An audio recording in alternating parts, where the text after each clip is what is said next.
I now recognize Representative Brad Sherman of California for 5 minutes. Thank you, Mr. Chairman. I want to thank Tom Malinowski for his lifetime of dedication to human rights and for his work on this important legislation. I don't take sides as to how Ethiopia should be governed or this or that political group. But what we see in Ethiopia is the use of starvation of the civilian population by both the Ethiopian and Eritrean governments as a weapon of war. And this is indeed a war crime that rises above the individual instances of this or that wrongful act, maybe even criminal act committed against 10 people here or 40 people there. This has been an escalating disaster for 15 months. 2.2 million people have been internally displaced. Some 70,000 Tigrayans have fled to Sudan. And most importantly, nearly 1 million Tigrayans face famine conditions.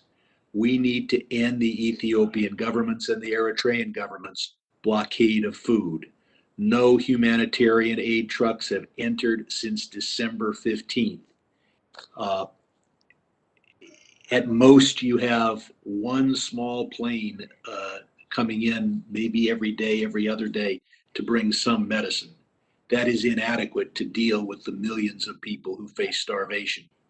Just a few weeks ago, the UN World Food Program sounded the alarm, saying that 40% of the people in Ethiopia's embattered Tigrayan region are facing an extreme lack of food. The World Food Program's findings are that families are exhausting all means to feed themselves, with 3/4 of the population using extreme coping strategies to survive. 83% of Tigrayans were food deprived. Notice increasing in begging, relying on just one meal a day. There needs to be a forceful U.S. response, and this bill is part of that. As of today, more people in Tigray face famine conditions than the entire rest of the world combined, according to the Associated Press. As the UN mission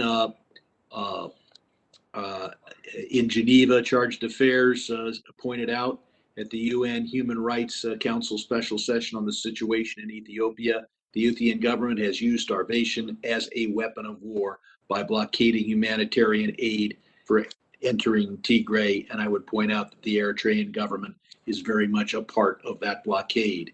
That is why roughly 1 million people are food deprived, are facing extreme famine, again, more than the rest of the world combined. Among those most afflicted are children and pregnant breastfeeding women who face malnutritional rates of 80%. A second problem in Ethiopia is that out in the areas the government controls, it is arresting people of Tigrayan ethnicity for no reason other than their ethnicity.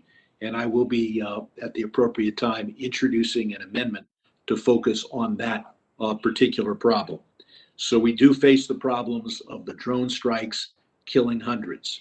We do face the problem of the arrests on the basis of ethnicity facing affecting thousands and tens of thousands. And we see the blockade of food affecting hundreds of thousands, if not 1 million people. The use of starvation as a weapon is a war crime.